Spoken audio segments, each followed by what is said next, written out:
আসসালামু আলাইকুম প্রিয় ভিউয়ার্স, দোলাস কুকিং ওয়ার্ল্ডের নতুন একটি এপিসোডে আপনাদের সবাইকে স্বাগতম। আশা করি আপনারা সবাই ভালো আছেন। আল্লাহর রহমতে আমিও ভালো আছি। আজকে আমি আপনাদের তৈরি করে দেখাবো ইলিশ মাছের বড়া অথবা লোনা ইলিশের বড়া। আসলে এই বড়া যে একবার খেয়েছেন সেই বুঝতে পারবে বড়ার মর্ম কি। গরম গরম ভাতের সাথে এক ফালি লেবু দিয়ে দারুণ জমিয়ে যায় ইলিশ মাছের বড়া। তো চলুন দেখে ফেলি কিভাবে তৈরি করতে হয় লোনা ইলিশের বড়া। লোনা ইলিশের বড়া বানানোর জন্য বা ইলিশ মাছের বড়া বানানোর জন্য আমার প্রথমেই প্রয়োজন হবে লোনা ইলিশের। এগুলো আমি ভালোভাবে ধুয়ে পরিষ্কার করে নিয়ে ছোট ছোট করে কেটে নিয়েছি। এখানে নিয়েছি স্যুপ বাটির 1 বাটি পরিমাণ পেঁয়াজ কিউব। আমি পেঁয়াজগুলো এরকম কিউব করে কেটে নিয়েছি। আর নিয়ে নিয়েছি প্রায় 18 থেকে 20টা শুকনা মরিচ আর 3টা রসুন আমি কোয়া ছাড়িয়ে নিয়েছি। লোনা ইলিশের ফ্লেভার এতটাই স্ট্রং থাকে, এই বড়া বানানোর জন্য একটা বিশেষ সমীকরণ আছে। যে পরিমাণে লোনা ইলিশ নেবেন তার দ্বিগুণ পরিমাণ পেঁয়াজ, রসুন এবং মরিচ নিতে হবে। হয়তো ভাবছেন প্রচুর ঝাল হয়ে যাবে, খাওয়াই যাবে না, এরকমটা না।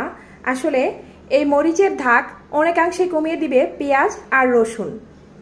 এখন আমি এই রসুন আর শুকনো মরিচ একত্রে বেটে নিব। পেঁয়াজগুলো থেতলা করে নিব আধা ভাঙা করে, আর মাছগুলো একইভাবে আধা ভাঙাভাবে থেতলা করে নিব। আপনারা চাইলে ব্লেন্ডারেও করতে পারেন, তবে এই ক্ষেত্রে ব্লেন্ডার না ব্যবহার করাই ভালো। শিলপাটাতে বেটে নিলেই বেশি ভালো হয়।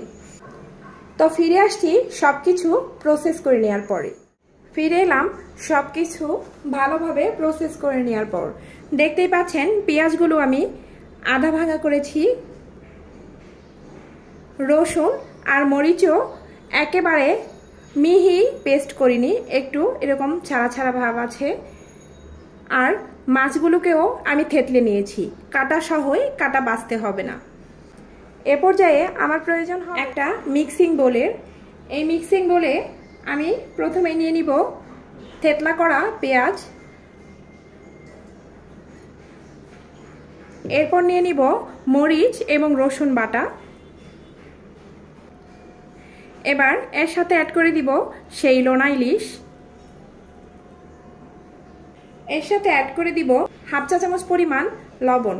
যেহেতু লোনা ইলিশে লবণ আছে, লবণটা একটু বুঝেই দিতে হবে। পেঁয়াজ, রসুন আর মরিচের জন্য আমি লবণ অ্যাড করে দিলাম। এখন এগুলো সব কিছু আলতো হাতে ভালোভাবে মাখিয়ে নিতে হবে। সাবধানে করতে হবে যেহেতু মাছে কাটা আছে। আপনারা চাইলে চামচও ব্যবহার করতে পারেন, কিন্তু আমি হাত দিয়েই আলতোভাবে মাখিয়ে নিচ্ছি। এতে আর অতিরিক্ত কোনো মশলা অ্যাড করার ঝামেলা নেই। ব্যাস, আমার বড়ার ভিতরের পুরটা রেডি হয়ে গিয়েছে। এটা এক পাশে রেখে দিব আমি। বড়া বানানোর জন্য আমার প্রয়োজন হবে লাউ পাতার। আপনারা জালি পাতা অথবা কাঁকরোল পাতাও ব্যবহার করতে পারেন। এই পাতাগুলো আমি ভালোভাবে ধুয়ে পরিষ্কার করে পানি ঝরিয়ে নিয়েছি, দেখতে পাচ্ছেন। এখন এখান থেকে একটা প্রথমেই বড় দেখে পাতা নিয়ে নিব। এবার এই ধোয়া পরিষ্কার করা একটা পাতা নিয়ে নিব, আর এখান থেকে বড়ার জন্য খানিকটা পুর নিয়ে নিব। এরকম মাছ বরাবর রেখে দিব।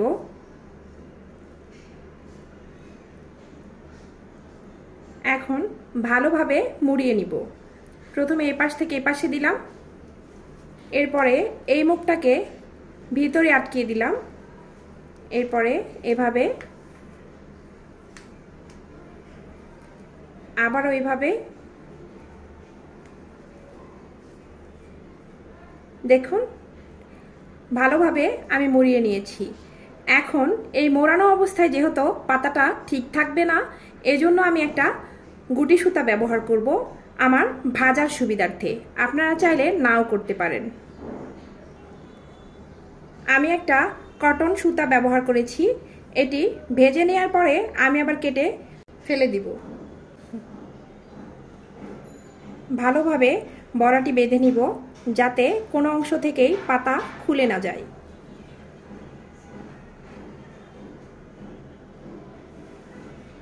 দেখুন, নিশ্চয় বুঝতে পারতেছেন আমি কিভাবে করছি।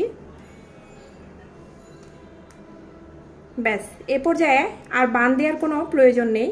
আমি এরকম হাত দিয়ে ছিঁড়ে দিব। তৈরি হয়ে গেল আমার একটি লোনা ইলিশের বড়া। এখন একইভাবে আমি সবগুলো বড়া বানিয়ে নিব। সবগুলো লোনা ইলিশের বড়া আমি বানিয়ে নিয়েছি এবং ভালোভাবে সুতা দিয়ে বেঁধে নিয়েছি। এখন বড়াগুলো ভাজার পালা। লোনা ইলিশের বড়াগুলো ভাজার জন্য আমি চুলায় বড় একটা ফ্রাইং প্যান বসিয়ে দিয়েছি। এখন এতে নিয়ে নিব সামান্য পরিমাণে রান্নার তেল।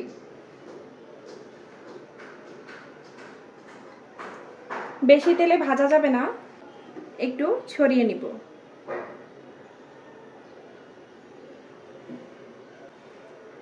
এবারে আমি একটা একটা করে বড়া তেলে দিয়ে দিব।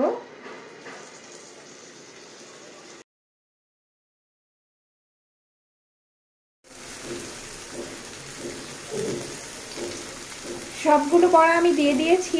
এখন চুলার আগুন একেবারে লোতে রেখে ধীরে ধীরে সময় নিয়ে বড়াগুলো ভেজে নিতে হবে। কিছুক্ষণ হয়ে গিয়েছে। এখন বড়াগুলা আমি একটা চিমটার সাহায্যে উল্টিয়ে দিব। সময় নিয়ে ভাজলে ভিতর থেকে মাছ, পেঁয়াজ, রসুন সবকিছু ভালোভাবে ভাপে সেদ্ধ হতে পারে। আর যদি চুলার আগুন বাড়িয়ে ঝটপট ভাজার চেষ্টা করেন তাহলে হবে কি, পাতাগুলো পুড়ে যাবে কিন্তু ভিতরে কাঁচাই থেকে যাবে। এজন্য ধৈর্য সহকারে বড়াগুলো আমাকে ভেজে নিতে হবে। সবগুলো বড়া আমি উল্টিয়ে দিয়েছি। এখন এই পাশটাও ভালোভাবে ভেজে নিব। বেশ কিছুক্ষণ উল্টিয়ে পাল্টিয়ে ইলিশ মাছের বড়াগুলো আমি ভেজে নিয়েছি। দেখতে পাচ্ছেন পাতার উপরটা মচমচে হয়ে গিয়েছে আর কালারও পরিবর্তন হয়ে গিয়েছে। ইলিশ মাছের বড়াগুলো ভাজার আগে যে সুতা দিয়ে বেঁধে রেখেছিলাম সেগুলো এখন আমি টান দিয়ে এভাবে ছুটিয়ে দিব। দেখুন, এগুলো ভাজতে ভাজতে এমনিই নরম হয়ে গিয়েছে, কাটারও প্রয়োজন নেই, শুধু এইভাবে হালকা করে টান দিলেই চলে আসছে। এগুলো ছাড়িয়ে আমি সার্ভ করে দেখিয়ে দিচ্ছি। সবগুলো লোনা ইলিশের বড়া আমি সার্ভ করে নিয়েছি। দেখলেন তো কিভাবে তৈরি করতে হয় লোনা ইলিশের বড়া। অবশ্যই বাসায় একদিন ট্রাই করে দেখবেন, আশা করি অনেক ভালো লাগবে। আমার রেসিপি যদি ভালো লাগে অবশ্যই আমার চ্যানেলটি সাবস্ক্রাইব করবেন, লাইক শেয়ার করে আমাকে সাপোর্ট করবেন। দেখা হবে আবার নতুন কোনো রেসিপিতে। আজ এ পর্যন্তই। সবাই ভালো থাকবেন, আমার জন্য দোয়া করবেন। আল্লাহ হাফেজ।